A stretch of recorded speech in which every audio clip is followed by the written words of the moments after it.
Bonjour. Bonjour. Ça va bien? Oui. Bon, on va ouvrir la parole ce matin et c'est dans Jacques.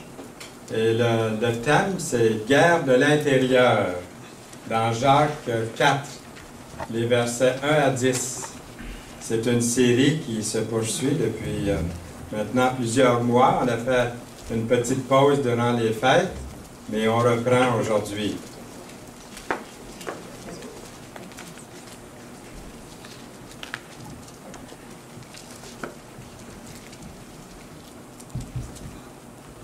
Comme sous-titre, ça pourrait être « Comment surmonter les luttes intérieures ». Dans notre monde d'aujourd'hui, je n'ai pas besoin de mettre des images à l'écran ce matin.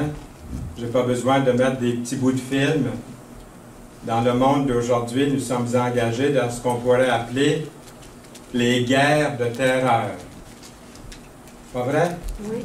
On a vu encore hier aux nouvelles, je regardais la Chine et puis la Russie qui se rangent du côté de la Syrie.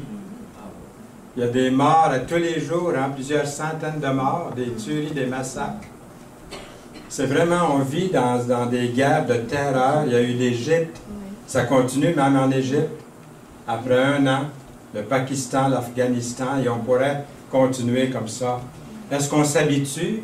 Est-ce qu'on s'habitue à voir toutes ces horreurs qui se voient à la télé ou qu'on entend à la radio?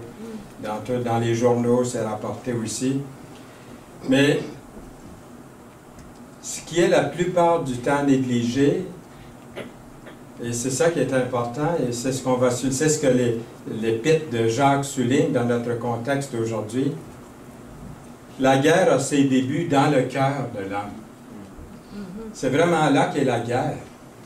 Et s'il y a plus de terreur aujourd'hui dans les guerres, c'est qu'il y a plus de terreur dans le cœur des hommes aujourd'hui dans le monde. Et cette guerre commence dans les pensées, dans le cœur, dans les pensées, et devient ensuite des actions extérieures. Dans le message d'aujourd'hui, nous allons regarder trois principaux points que Jacques fait dans ces quelques versets, versets 1 à 10 de Jacques 4, qui nous enseignent comment nous pouvons surmonter, comment nous pouvons gagner ces luttes, ces batailles, ces guerres qui sévissent dans notre cœur. Comment faire? Et le premier, c'est de reconnaître le champ de bataille. Quand vous étiez plus jeune, est-ce que ça vous est arrivé de vous chicaner avec quelqu'un? Si vous avez des frères et des sœurs. Moi, j'avais 4 frères et une sœur. Donc, ça m'est arrivé de me chicaner. Et des fois, on se rencontre, la famille, puis on en parle. J'étais l'aîné. Et puis, des fois, l'aîné, il ambitionne un petit peu sur les plus jeunes. Il est plus fort, il est plus vieux. Et puis, il faut qu'il montre l'exemple. Donc, il se fait un petit peu ramoner par les parents. Parce qu'il est l'aîné. Il faut qu'il montre l'exemple. Combien sont des aînés de famille ici? Alors, vous me comprenez, hein? Vous me comprenez ce matin. Mais ça ne veut pas dire que les autres ne se sont pas chicanés, là, hein? Des fois, les autres ont mis la chicane aussi. Est-ce que vous vous en souvenez de ces moments-là? Oh oui. Ça commence jeune. Les luttes, les guerres, les chicanes. Ça commence très jeune. Quelle est la racine des chicanes? Quelles sont les deux raisons principales pour lesquelles nous n'obtenons pas ce que nous demandons au Seigneur? Et que veut dire Jacques par adultère que vous êtes? C'est fort comme j'allais dire, comme accusation au verset 4 de ce chapitre. Que veut dire aussi l'amour du monde dans le même verset, le verset 4? Et puis, qu'est-ce que c'est que ça veut dire? Qu'est-ce que le monde? Dans les versets que nous allons lire, Jacques nous donne des instructions claires, précises, comment vaincre cette guerre. Alors, je vous dis que c'est bien plus facile à dire qu'à faire, mais on va le regarder ensemble et puis demandez au Seigneur son aide et la sagesse d'avancer. Qu'est-ce qui ressort le plus dans votre esprit dans les versets que nous allons lire, dans les versets suivants? Qu'est-ce qui vous surprend le plus dans ce que nous allons lire? Et qu'est-ce qui vous donne le plus d'espoir? Dans Jacques, chapitre 4, verset 1, nous commençons à lire. « D'où viennent les luttes et d'où viennent les querelles parmi vous? Mais n'est-ce pas de vos passions qui combattent dans vos membres? Vous convoitez et vous ne possédez pas. Vous êtes meurtriers et envieux et vous ne pouvez pas obtenir. Vous avez des querelles et des luttes et vous ne possédez pas, parce que vous ne demandez pas. Vous demandez et vous ne recevez pas, parce que vous demandez mal, dans le but de satisfaire vos passions. » En lisant, en préparant le message, je lis un paquet de choses. Je vais voir sur Internet, je lis des commentaires, des illustrations qui se rapportent au texte. Et puis, j'en ai trouvé une de George MacDonald, qui a vécu de 1824 à 1905. C'était un écrivain britannique. Il était pasteur aussi. Il a écrit « On dirait que l'être humain ne veut pas ce qu'il y a de mieux pour sa vie. Il trouve ça difficile d'avoir ce qu'il veut. Dieu doit trouver cela contraignant de donner parce que Dieu donne le meilleur. Mais l'homme n'en veut pas. » Est-ce que ça dit quelque chose, cette citation-là? Dieu nous a offert son Fils, ce qu'il y a de meilleur. Pour ça, ce matin, nous sommes tellement reconnaissants, nous, qui sommes réunis en son nom. Nous l'avons loué au cours de cette première rencontre. Nous avons vu que son sang a été versé pour le monde entier, pour les nations du monde entier, tous les peuples.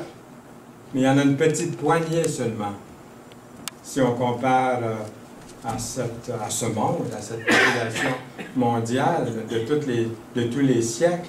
Une poignée seulement l'ont reçu, l'ont reconnu.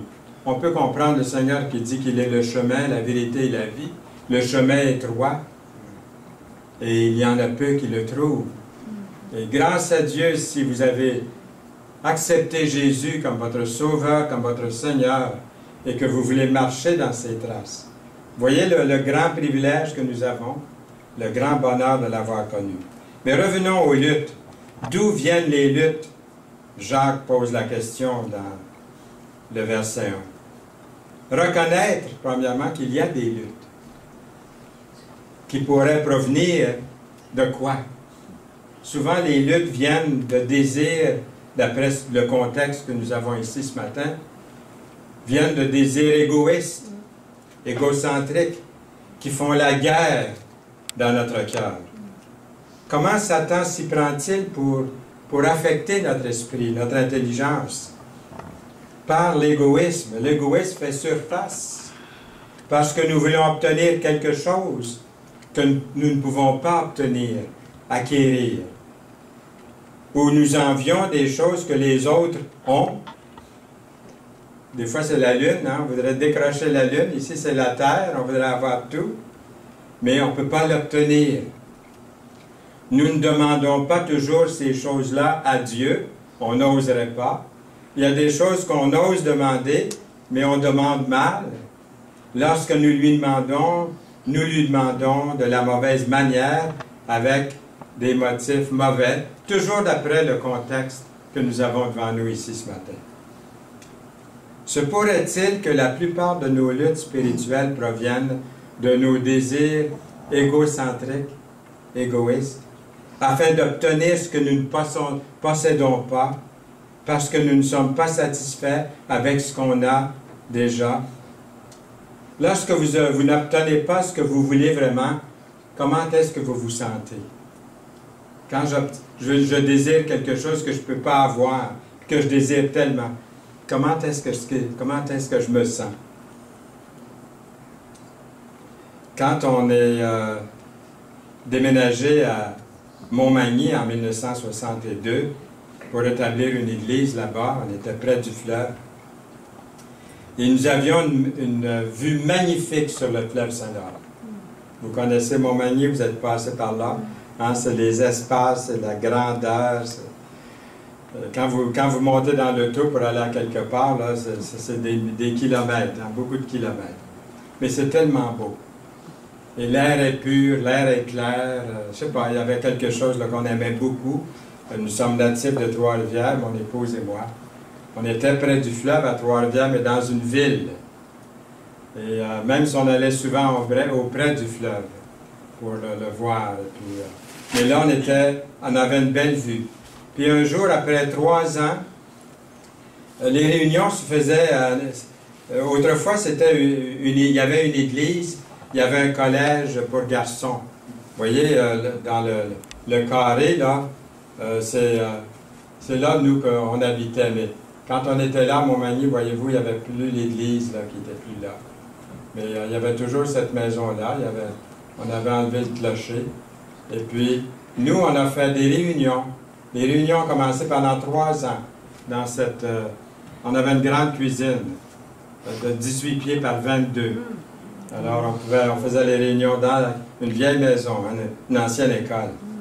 Alors, mais ça allait bien pendant les 3 ans, mais au bout de 3 ans, il fallait avoir une chapelle, une église. C'était devenu même trop petit.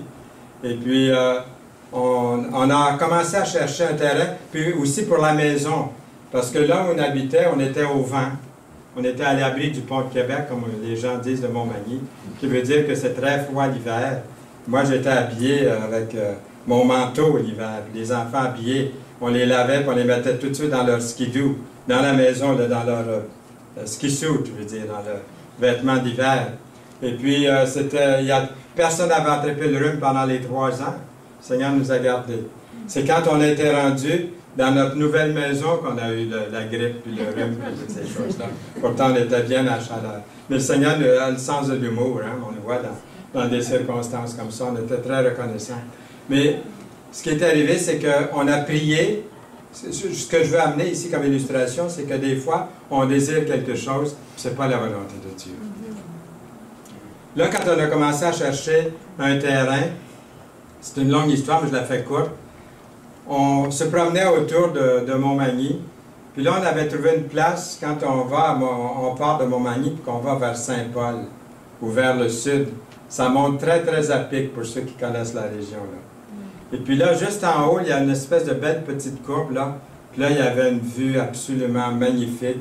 C'était isolé, c'était un peu comme en campagne. Puis on voyait encore le fleuve, puis on voyait toute la ville de Montmagny. Puis là, on a commencé à prier pour ça. Seigneur, donne-nous ce terrain-là, puis c'était presque obligatoire qu'il nous le donne. On se mettait à genoux, là, tous les 5.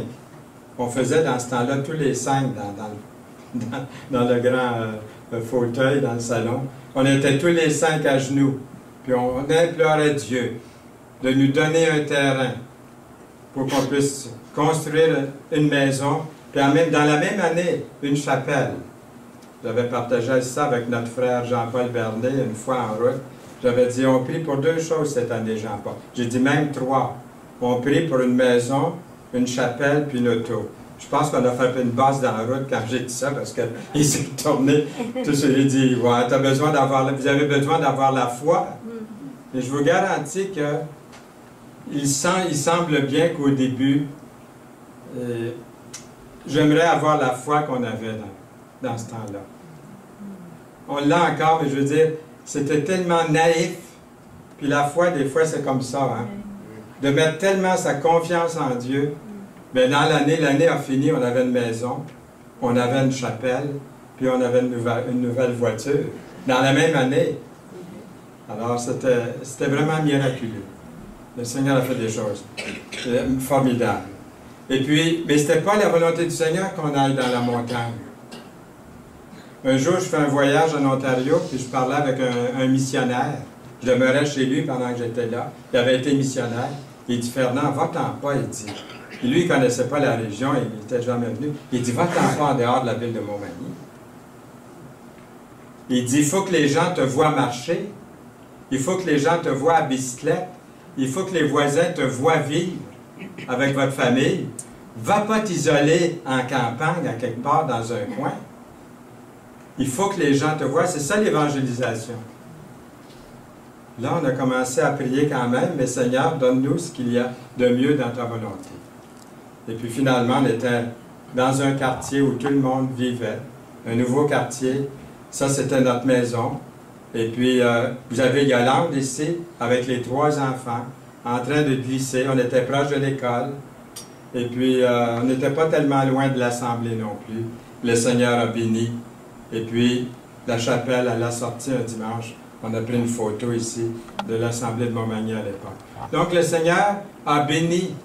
Et puis, heureusement même quand on a insisté, qu'il ne nous a pas donné tout de suite ce qu'on voulait. Mais il voyait notre sincérité. Et puis, il faut écouter des fois les autres. En écoutant ce missionnaire qui avait beaucoup d'expérience, on a vu qu'il fallait être là où les gens étaient. En tout cas, pour nous, c'était comme ça. Pour un autre, ça pourrait être d'autres choses. Mais pour nous, c'était clair qu'il fallait que ce soit de cette façon-là. Au fond, quelle est la différence entre un besoin et ou un désir? Est-ce que c'est là que ça se situe, au fond? Entre le besoin ou le désir. Je peux avoir des désirs, mais quel est le besoin? La plupart du temps, nos prières tournent-elles autour de nos besoins ou plus souvent autour de nos désirs? J'entends presque votre réponse, parce que je connais mon cœur. As-tu des bezirs ou des... Pardon? Des bezirs? Des bezirs. Des bezirs. Alors, on peut essayer de jouer sur les deux plans. Hein? Finalement, la lutte se livre dans notre intelligence, dans notre esprit. Il y a le dicton qu'on connaît bien, nous devenons ce à quoi nous pensons. Plus on y pense, plus on le veut.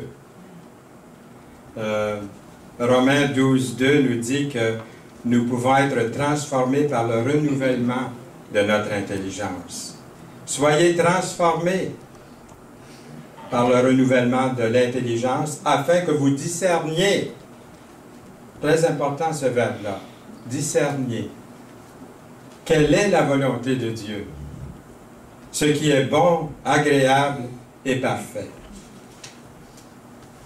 2 Corinthiens 10:5 nous dit que nous avons besoin d'amener toute pensée captive à l'obéissance de Christ.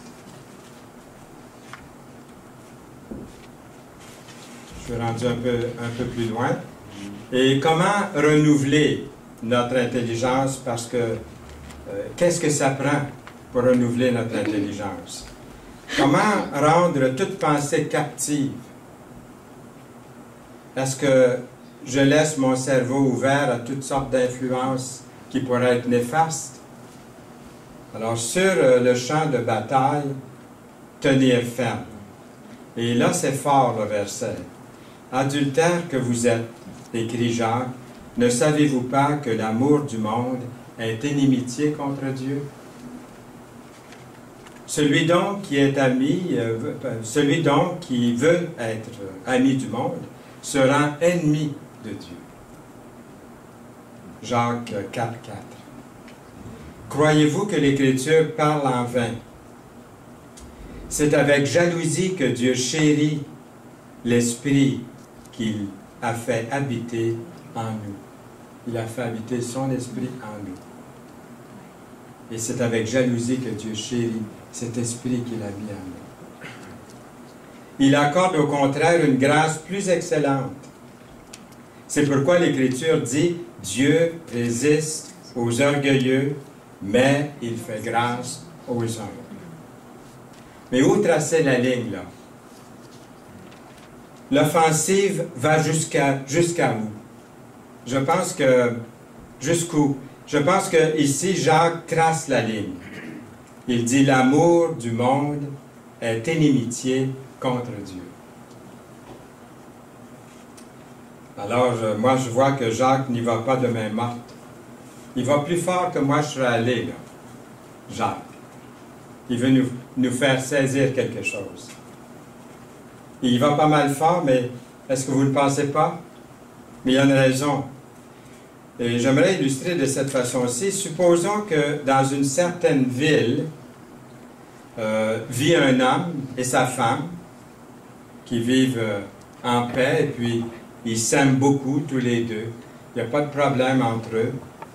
Et de l'autre côté de la rue vit un homme qui a développé de la haine pour le mari, pour ce couple-là, pour l'homme. Et durant la nuit, il entre dans leur maison et tue le mari. Il se fait arrêter. Et bien qu'il est arrêté, une faille dans la loi lui permet d'échapper au châtiment. Et il est libéré pour retourner dans sa communauté. Maintenant, imaginez que quelques semaines plus tard, vous apercevez la veuve et l'assassin de son mari marchant dans la rue ensemble, se tenant par la main. Elle le regarde avec un sourire langoureux et lui dit « Je suis tellement heureuse. » Qu'est-ce que vous penseriez d'une telle personne? Sûrement que vous la trouveriez, pour dire le moins, déloyale, indigne d'avoir porté le nom de son mari. Autrefois, on portait le nom du mari. Et dans certains endroits, on a gardé cette bonne habitude-là. Et mon épouse l'a gardée. Elle donne toujours son nom comme ça. Mais voyez-vous, qu'est-ce qu'on aurait pensé? Nous ne devons jamais oublier que le monde impie, du temps du Seigneur, haïssait Jésus, sans cause. Haïssait Jésus assez pour le tuer. Celui qui marche main dans la main avec un système dirigé par les ennemis de notre Seigneur Jésus-Christ et devient ami avec eux et déloyal envers Jésus-Christ. Seuls ceux et celles qui se tiennent loin des souillures du monde, d'après Jacques 1,27, peuvent porter avec fierté le nom de chrétien, d'enfant de Dieu. La Bible nous prie d'éviter toute mauvaise alliance avec le monde. De quelle façon pourrait-on être tenté d'être ami du monde? Alors, j'ai fait une petite liste ici. Qu'est-ce que je regarde? Ou qu'est-ce que je lis? On a toujours des choix à faire. Puis on en a plus que jamais, je pense, maintenant. Quand j'ouvre la télé, qu'est-ce que je vais regarder? Quand je prends un livre, quand je prends un journal, peu importe. J'ai continuellement des choix, de plus en plus, parce qu'il s'offre à nous une multitude de choses. Alors on a des choix à faire, constamment. De quoi sont remplies mes pensées? Ça va encore plus loin. Ça commence là, dans mes pensées. On ne peut pas laisser entrer certaines pensées. Les bloquer avant même qu'elles aillent trop loin. Ça commence dans les pensées, dans le cœur. Donc, du moment qu'on sent venir quelque chose, c'est de ne pas tolérer même l'entrée, le pied dans la porte, c'est déjà trop. Quelles sont mes conversations?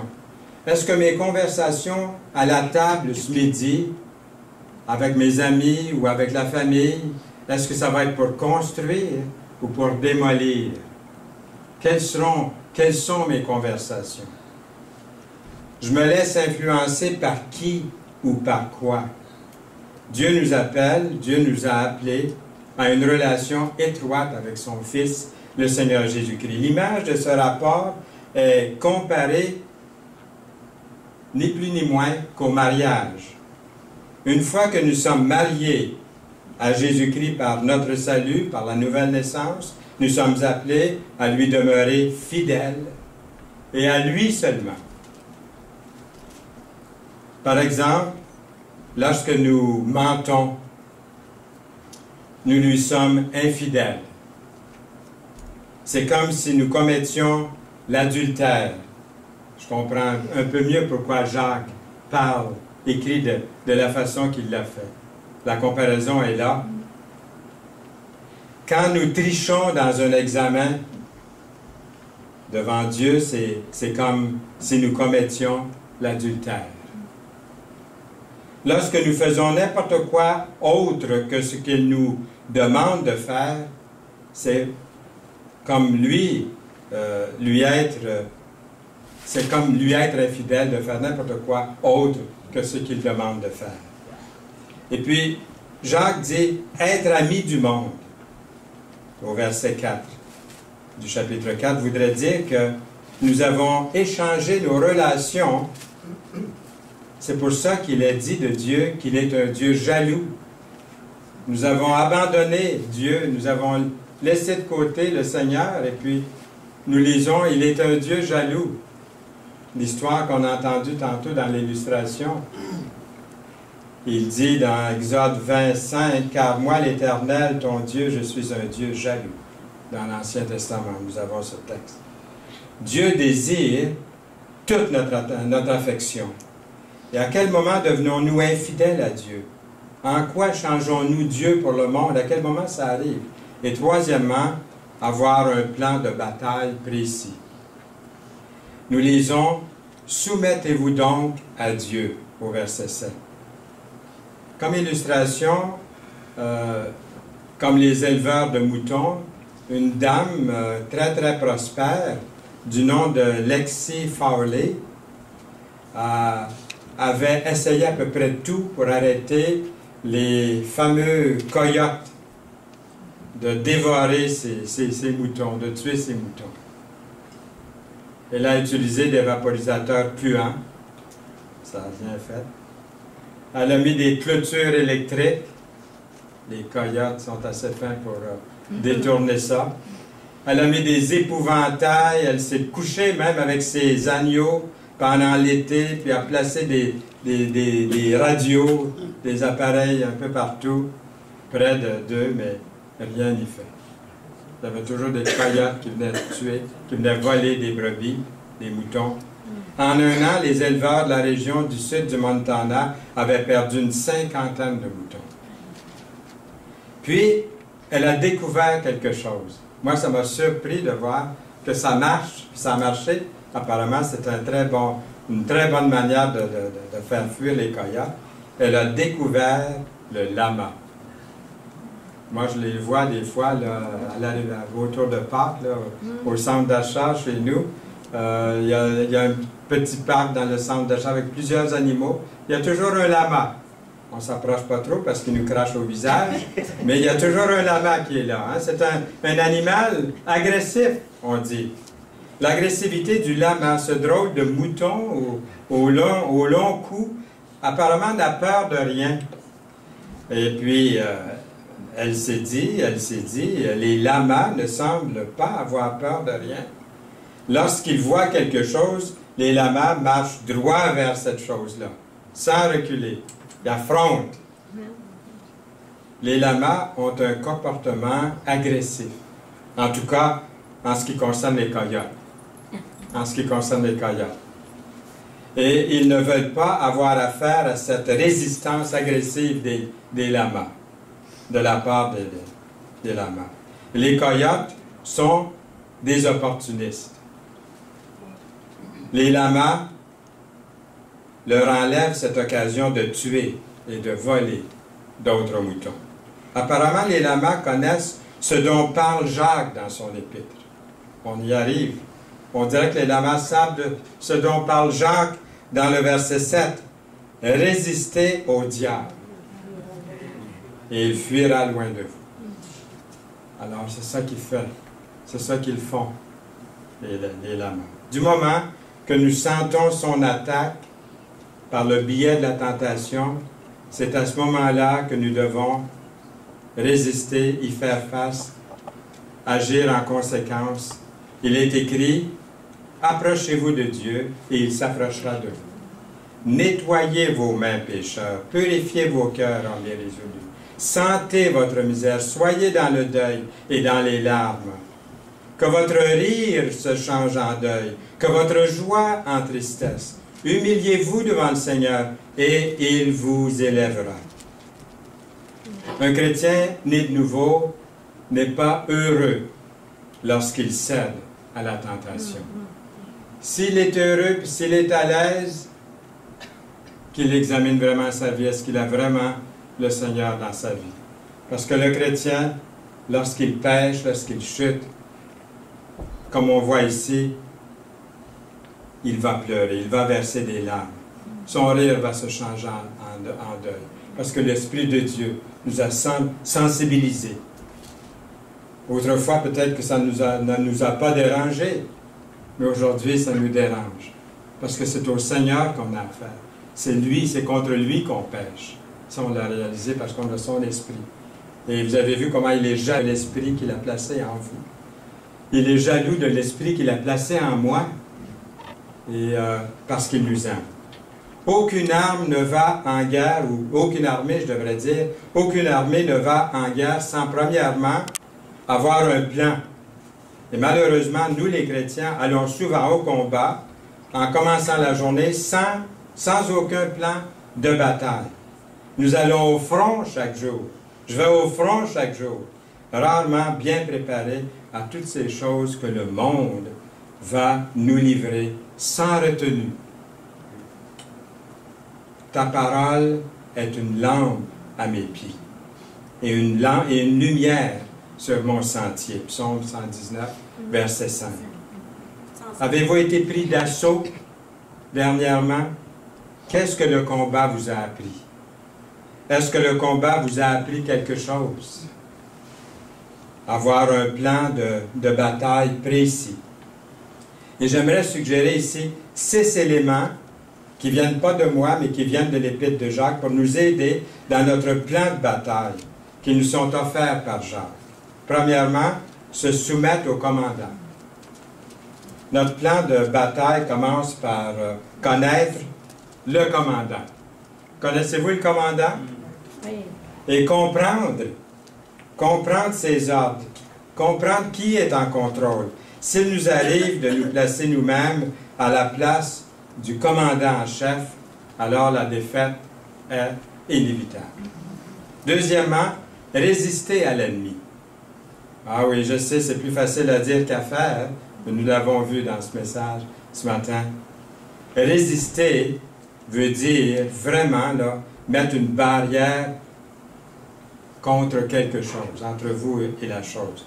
Ou comme la description du dictionnaire, faire un effort contre soi-même pour s'opposer à un sentiment, à une disposition de l'esprit. C'est complètement le contraire de capituler. Quelle est la meilleure façon pour vous de résister à Satan, de résister au diable? Souvenez-vous, est-ce que vous vous souvenez d'un moment où vous avez résisté au diable et puis vous pouvez dire aujourd'hui, il s'est enfui de moi. C'est des bons moments à se souvenir. On lui a résisté, il s'est enfui. Ça nous a mis le sourire, la joie dans le cœur. Mais premièrement, nous nous étions approchés de Dieu. Troisièmement, garder les lignes d'alimentation ouvertes.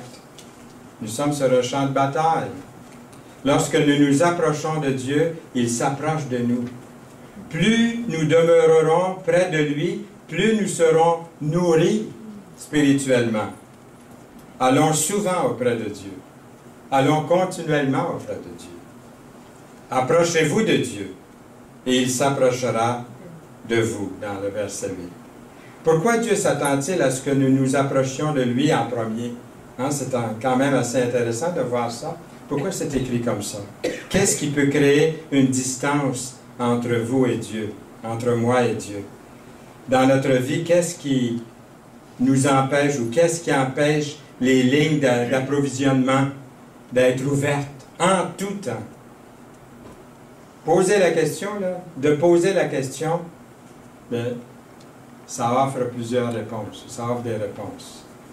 Quatrièmement, garder pur notre cœur et nos pensées. Dieu demande la pureté comme faisant partie de notre relation avec lui. Nous lisons « Purifiez vos cœurs, hommes irrésolus » au verset 8.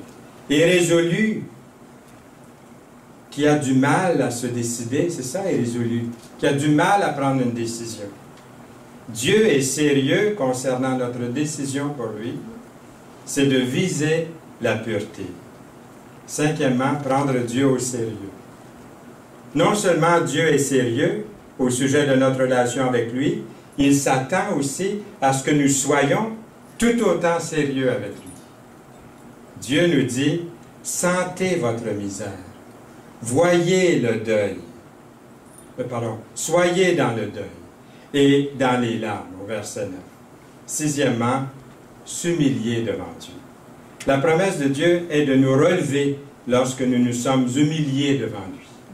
Au début de notre texte, nous avons lu « Vous demandez et vous ne recevez pas, parce que vous demandez mal dans le but de satisfaire vos passions » au verset 3. De se mettre en valeur nous-mêmes n'est pas la bonne façon. Dans le but de satisfaire nos passions, ce n'est pas la bonne façon. C'est plutôt par humilité, afin que Dieu puisse nous élever, que nous obtenons quelque chose. Dieu s'est humilié lui-même jusqu'à la mort de la croix. Et Dieu l'a souverainement élevé. C'est lui qui est le plus élevé dans la gloire. À lui, il lui a donné le nom qui est au-dessus de tout nom. Dieu lui a donné un nom qui est au-dessus de Dieu. C'est pourquoi aussi Dieu, nous lisons, l'a souverainement élevé. Il lui a donné le nom qui est au-dessus de tout nom, dans Philippiens 2:9. Mais, humiliez-vous devant le Seigneur et il vous élèvera. Au verset 10. Alors, quelles sont les décisions à prendre cette semaine? Est-ce qu'il va y avoir des luttes, des batailles? Je vous garantis que oui. Ah oui, c'est déjà commencé, là, on est assis tranquille, hein? Ça a déjà commencé, là. Je le sais parce qu'il y en a, hein, des choses à venir, là, que je sais, qui sont dans mon horaire, là. Alors, il y aura des luttes, hein? Allez-vous en avoir aussi? Oui. Pas mal persuadé de ça. Alors, nous avons ici, quelles sont les décisions à prendre cette semaine pour vaincre? Des choses qui pourraient sévir en nous, eh bien, se soumettre au commandant en chef, soumettre notre volonté à la sienne, résister à l'ennemi, lui livrer bataille, garder les lignes d'alimentation ouvertes, renouer avec Dieu, garder pur notre cœur et nos pensées, nettoyer notre cœur et notre esprit des mauvaises choses, prendre Dieu au sérieux, avoir une repentance sincère, s'humilier devant Dieu, admettre que j'ai peut-être un problème. Et un bon verset à mémoriser, si on veut apprendre un verset par cœur, ou le mettre sur le réfrigérateur à la maison, le regarder pendant toute la semaine. Soumettez-vous donc à Dieu, résistez au diable, et il fuira loin de vous. Approchez-vous de Dieu, et il s'approchera de vous. Dans Jacques 4, 7 et 8. Amen. Amen. Amen. Seigneur, nous voulons te louer, te bénir ce matin pour ta parole, qui est un encouragement à vivre pour toi, à marcher pour toi aujourd'hui et cette semaine. Merci de nous précéder. Nous voulons marcher dans tes pas, au nom précieux de Jésus-Christ. Amen. Amen.